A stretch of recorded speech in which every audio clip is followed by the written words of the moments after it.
A semana foi bastante agitada para quem acompanha o mercado financeiro, começando com as repercussões do atentado ao ex-presidente e agora candidato confirmado do Partido Republicano Donald Trump. Embora a disputa eleitoral só aconteça em novembro, a última segunda-feira ficou marcada pelo Trump Trade, nome dado devido aos impactos de uma maior chance de Trump vencer as eleições. Isso se refletiu em uma maior inclinação da curva de juros, fortalecimento do dólar contra moedas emergentes, alta nas criptomoedas e valorização das bolsas norte-americanas. Enzo Pacheco, responsável pela carteira internacional da Empiricus Research, comentou sobre os possíveis riscos de uma vitória de Trump. Outra questão importante, que é a questão do protecionismo, né? Então você vai aumentar tarifas para você tentar estimular a economia americana, mas isso no final das contas gera custos para os consumidores, né? Se você vai falar que toda a importação tem um aumento de 10%, você vai aumentar o custo para esse consumidor final, né? Tem aquela questão também dos produtos da China serem aumentados em 60%.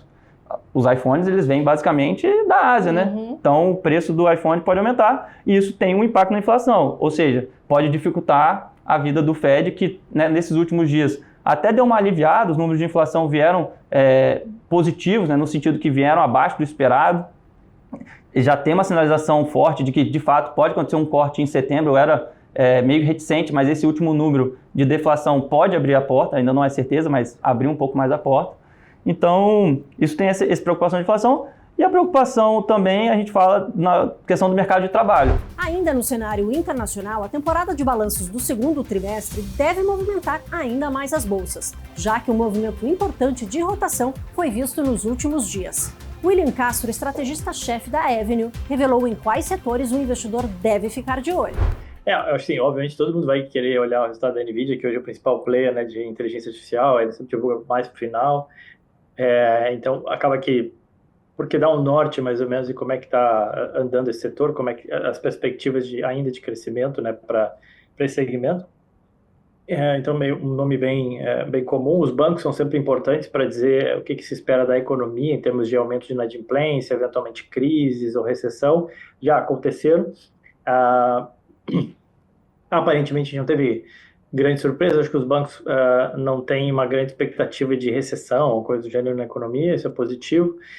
No setor de saúde, eu acho que teve bastante oscilação. Então, você pega empresas como a Pfizer, como a Merck, que no ano passado tiveram alguns problemas, cada um o seu problema específico, né? A Pfizer lá contabilizando perdas com as vacinas da Covid ainda, a Merck acabou relatando um prejuízo bem elevado no segundo trimestre, então você acaba vendo uma inflexão, uma potencial mudança, né, disso bastante elevada, bastante robusta, assim, o que chama a atenção, né? Então também são resultados para ficar de olho. Se falou muito, né, tem se falado muito da questão do Ozempic, do Wegovy, desses medicamentos. Então, também resultado da Eli Lilly, Novo Nordisk, acabam sempre também chamando atenção.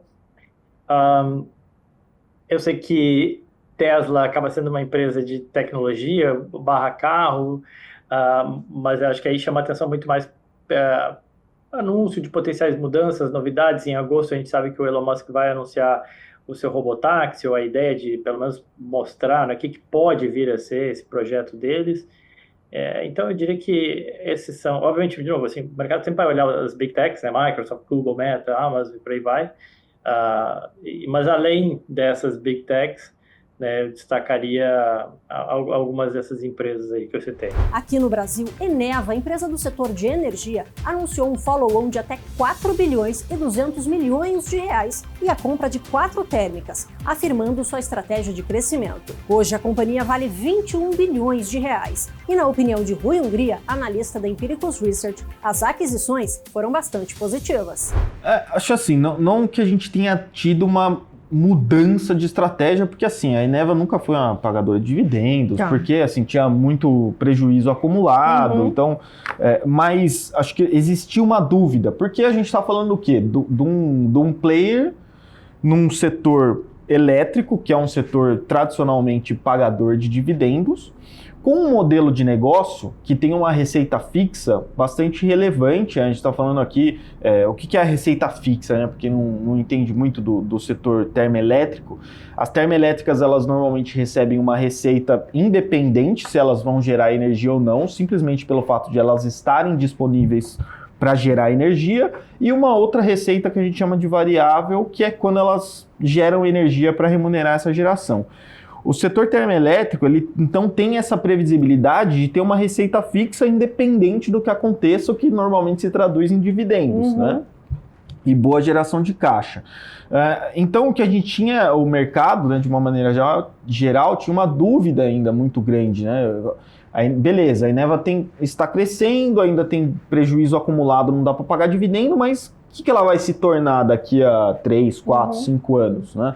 Existia essa dúvida genuína, né? Vai para a consolidação mesmo, crescer bastante, ou vai ali mais para mais pagar dividendos e tudo mais? Acho que com esse avanço do BTG, acho que a ideia, não que ela não vai pagar dividendos, claro, né? As companhias, elas até são obrigadas a pagar ali o mínimo de dividendos, e a Eneva zerou esse prejuízo acumulado, né? Então, a expectativa de começar a pagar dividendos para frente, mas não, na minha visão, não tende a ser o que a gente chama ali de uma clássica vaca leiteira, né? Ela ainda vai continuar demandando bastante investimento para crescimento, que ainda tem muita oportunidade nesse setor.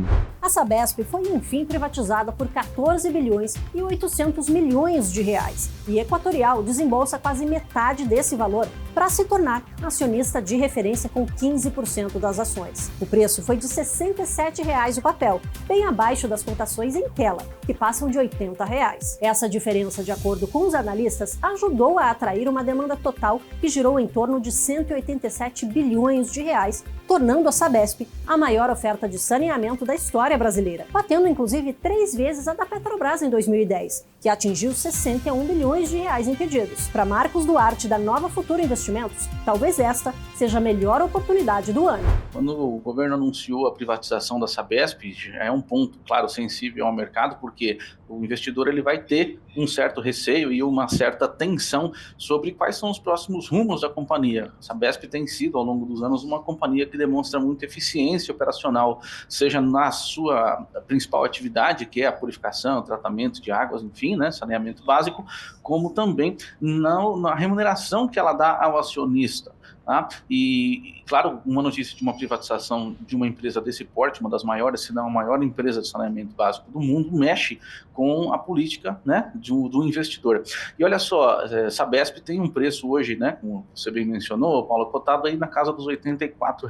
Quando anunciaram, né, no mercado que esse preço ia ser de R$ 67, meu olhinho chegou a brilhar, né? Falou assim, nossa, olha só que oportunidade de compra, né?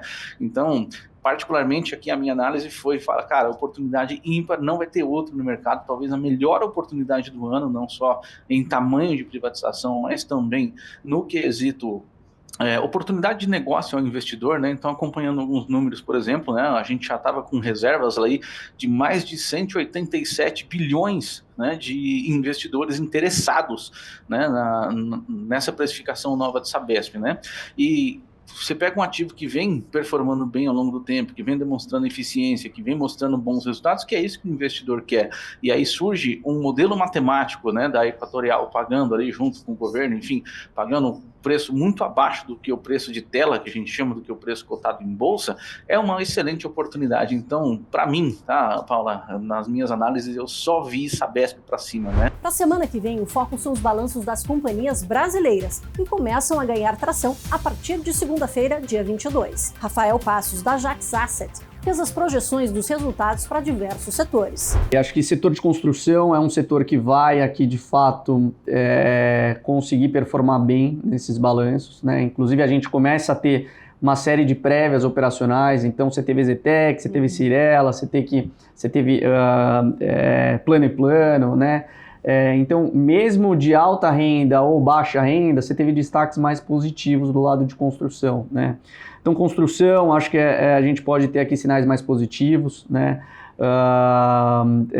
Mesmo ainda em real estate, mesmo de shoppings, é o que a gente tem visto, né? Shoppings principalmente do segmento ali de alta renda, que tem mostrado vendas aqui mais resilientes, né? Também tende a se favorecer. Próprio frigoríficos que você falou, né? Esse call de dólar, né? Querendo ou não, tende a favorecer. Então, a hora que a gente olha aqui Suzano, né? A hora que a gente olha aqui Klabin, com o preço que a gente tem visto também de papel e celulose relativamente alto, né? Vem se recuperando ao longo desses tempos. Então, assim, esses são setores que acho que tendem aqui a ganhar um pouco mais de tração. O sinal aqui amarelo, né, um pouquinho mais vermelho, eu acho que fica mais para o varejo mesmo, né? Se a gente pegar o globo de consumo, são mais essas varejistas mesmo que tendem aqui a performar um pouquinho mais fraco. Consumo acho que vai depender muito, né? É o que a gente brinca. Hoje tá extremamente difícil, né, o mercado. Então a escolha de ações, né, a gente não pode se balizar em setores e sim em ativos que conseguem gerar um pouco mais de caixa, né? Então, por exemplo, posso comentar aqui de bancos, mas a performance que você teve de um Itaú e de um Bradesco foi extremamente distinta, e provavelmente a gente vai continuar vendo isso nesses próximos meses, né? Porque o Bradesco vem penando desde pandemia, a gente teve enfim, algumas estratégias um pouco mais arriscadas, né? Então ele perdeu, aumentou, foi onde a gente teve o pico de inadimplência mais alto, foi com o Bradesco. A hora que a gente teve o pico aqui de PDDs, né? O ratio de PDDs aqui também relativamente mais alto foi com o Bradesco. E o Bradesco ele vem passando por uma reestruturação, né? Então, assim, mesmo quando a gente fala aqui do setor financeiro, provavelmente um Itaú e um BTG devem se performar aqui um pouco mais forte do que esses outros players, né? Bradesco ou até mesmo algum Banrisul que a gente não tem tanta visibilidade, né? Então, assim, acho que não muda muito o panorama, né, que a gente já vem trabalhando nesse ano, que se concentre em ativos de valor, fortes tiradores de caixa e com alavancagem relativamente baixo, porque o macro ele está extremamente difícil. Não sei se a gente vai ter alguma mudança muito positiva, né, nesse segundo semestre, provavelmente não. Então é melhor focar mesmo onde a gente vai ter certeza, né?